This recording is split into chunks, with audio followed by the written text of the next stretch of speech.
If coffee makes you feel sharp, why does it so often end with a crash and brain fog? The answer usually isn't that caffeine is bad. It's that your timing, dose, and habits can turn a helpful stimulant into a boomerang. Caffeine mainly works by blocking adenosine, the chemical that builds sleep pressure in your brain. You feel more awake, but the adenosine doesn't disappear. It can stack up in the background. Then, when caffeine wears off, that backlog can hit you all at once. Add stress hormones, blood sugar swings, and poor sleep, and the afternoon slump starts to feel inevitable. The good news is, this is often fixable with small changes. You don't need to quit caffeine to stop feeling tired later. You need to stop making a few common mistakes that quietly set you up for the crash. Let's walk through 5 of the biggest ones, and what to do instead.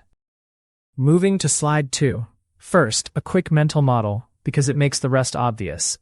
Think of adenosine like a tiredness signal that rises the longer you're awake. Sleep clears it. Caffeine sits on adenosine receptors like a temporary cap. You don't feel the signal as strongly, so you feel alert. But your brain is still producing adenosine while you're awake, so the signal can keep rising behind the cap. When caffeine levels drop, the cap lifts. Now you feel the full force of what was building the whole time.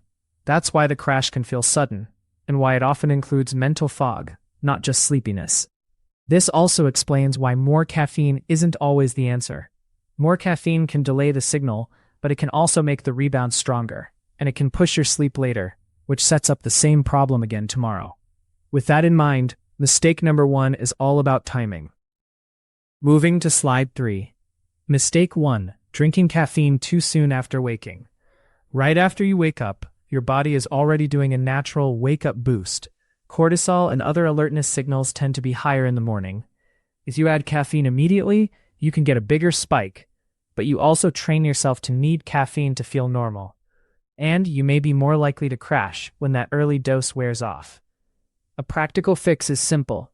Delay your first caffeinated drink by about 60 to 90 minutes after waking, if your schedule allows. Use that first hour for light exposure, water, and a small amount of movement. If you truly need something right away, consider a smaller dose first, then your normal coffee later.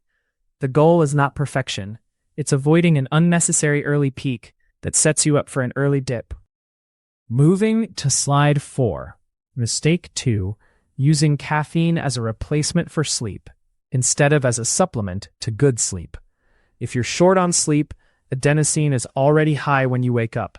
Caffeine can mask that signal, but it doesn't restore the brain processes that happen during sleep, like memory consolidation and emotional regulation. So you may feel wired but not clear, and because you're already behind, you often keep topping up caffeine to stay functional. That can push caffeine later into the day, which makes sleep lighter and shorter. Now you wake up even more sleep-deprived, and the cycle tightens. The fix here is to treat caffeine like a tool with a ceiling. If you slept poorly, use a modest dose earlier, then prioritize a recovery night. Even small improvements, like a consistent wake time in a darker room, can reduce the need for caffeine the next day. Moving to slide 5. Mistake 3. Taking too much too fast. Many people don't realize how wide the dose range is. A small coffee might be 60 to 100 milligrams. A large coffee or energy drink can be 200 to 300, sometimes more. If you slam a big dose quickly, you can overshoot the sweet spot. That can feel like jitteriness, anxiety, or scattered attention. And when the stimulation drops, you feel drained and unfocused. A better approach is titration, finding the lowest dose that gives you a clear benefit. Try reducing your usual amount by about a quarter for a week, or split your intake into 2 smaller servings rather than one big hit. Also pay attention to hidden caffeine in pre-workouts, sodas, and even some teas. The goal is steady alertness, not a roller coaster. Moving to slide 6. Mistake 4. Pairing caffeine with a low-protein, high-sugar breakfast, or no breakfast at all, then wondering why you crash. Caffeine can reduce appetite and increase stress hormones in some people. If you combine that with a carb-heavy snack, you can get a quick rise in blood sugar and then a drop. That drop can feel like sleepiness, irritability, and brain fog. Not everyone needs breakfast, but many people do better with some protein and fiber early, especially if they drink coffee. A simple template is protein plus color plus slow carbs. Think eggs and fruit, yogurt and nuts, or tofu with vegetables and a small portion of oats. If you prefer to wait to eat, consider at least having water and a small protein source with your first caffeine. Stable blood sugar makes caffeine feel smoother. Moving to slide 7. Mistake 5. Drinking caffeine too late, even if you fall asleep fine. Caffeine's half-life is often around 5 hours, but it varies a lot by person. That means if you have 200 milligrams at 2 p.m., a meaningful amount can still be in your system at bedtime. You might fall asleep, but sleep can be lighter with less deep sleep. Then you wake up feeling unrefreshed, and you reach for more caffeine to compensate. A practical rule is to set a caffeine cutoff that protects your sleep window. For many people, that's 8 to 10 hours before bed. If you're sensitive, it may need to be earlier. If you still want a warm drink later, switch to decaf or herbal tea. Protecting sleep is the most reliable way to reduce the next day fog. Moving to slide 8. Now let's cover a mistake that hides inside healthy routines: stacking caffeine with constant stress. Caffeine can increase adrenaline-like signals, especially at higher doses or when you're already anxious. If your day is nonstop, caffeine can push you into a state where you're alert but not effective. Your attention gets jumpy, your working memory feels smaller. Then when the stress eases, you feel depleted. A useful fix is to pair caffeine with a calming anchor. That can be a 2-minute walk, slow breathing, or a short planning session where you choose one priority task. Also, consider keeping caffeine for when you'll actually use the alertness, like focused work, rather than sipping it through meetings just to cope. The goal is to make caffeine support performance, not amplify stress. If caffeine consistently makes you feel edgy, that's a signal to lower the dose or slow the pace. Moving to slide 9.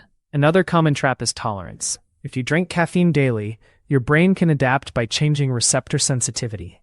Over time, the same cup does less, so you increase the dose and the crash risk rises. Tolerance also makes it harder to tell what your baseline energy really is. The fix isn't necessarily quitting forever. It's cycling your intake so your body can reset a bit. One approach is a low caffeine week every month, where you cut your usual amount in half. Another is keeping 1 or 2 days per week as low or no caffeine days, if that works for you. If you do reduce, expect a few days of headaches or sleepiness. That's common. Hydration, light movement, and earlier bedtimes can help you through it. The payoff is that smaller doses start working again with fewer rebounds. Moving to slide 10. Let's talk about dehydration and electrolytes, because many people blame caffeine when the real issue is fluid balance. Caffeine has a mild diuretic effect, especially if you're not used to it.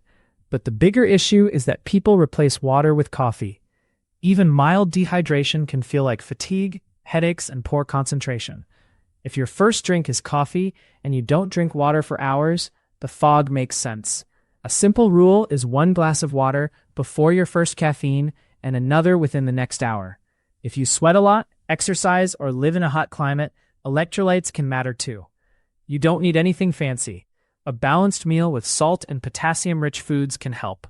When hydration is handled, caffeine tends to feel cleaner and more predictable. Moving to slide 11. Here's a more advanced point that explains why caffeine hits people differently: genetics and metabolism. Some people break down caffeine quickly, others slowly. Hormones, liver enzyme activity, pregnancy, and certain medications can also change how long caffeine lasts. That's why your friend can drink espresso after dinner and sleep, while you can't. The practical takeaway is to stop using other people's routines as a benchmark. Use your own data. Notice how long it takes for caffeine to peak for you, often 30 to 90 minutes, and how long you feel the tail. If you're crash-prone, experiment with smaller doses and earlier cutoffs before you assume caffeine doesn't work. Also consider the source. Coffee, tea, and energy drinks can feel different because of other compounds, sugar, and carbonation. Personalizing your approach is not overthinking. It's how you avoid the fog. Moving to slide 12. So what does a low-crash caffeine routine look like in real life? Start with a delay after waking, then choose a moderate dose. Pair it with water and ideally some protein. Use caffeine for a defined purpose like a 60 to 90-minute focus block instead of endless sipping. Keep your last caffeinated drink early enough to protect sleep. And if you're increasing your dose week after week, treat that as feedback. You may need more sleep, better meal timing, or a tolerance reset. One practical example: wake up, drink water, get light exposure, then have coffee after an hour with breakfast. A second small coffee can work late morning if needed, then stop early afternoon. This isn't a moral plan, it's a performance plan. The goal is steady energy and clear thinking without paying interest later. Moving to slide 13. Let's wrap it up. Caffeine makes you tired later mostly when it's fighting biology instead of working with it.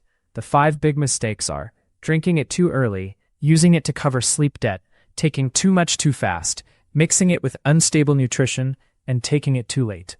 Then the bonus factors: stress, tolerance, hydration, and metabolism explain why the same coffee can feel great one day and awful the next.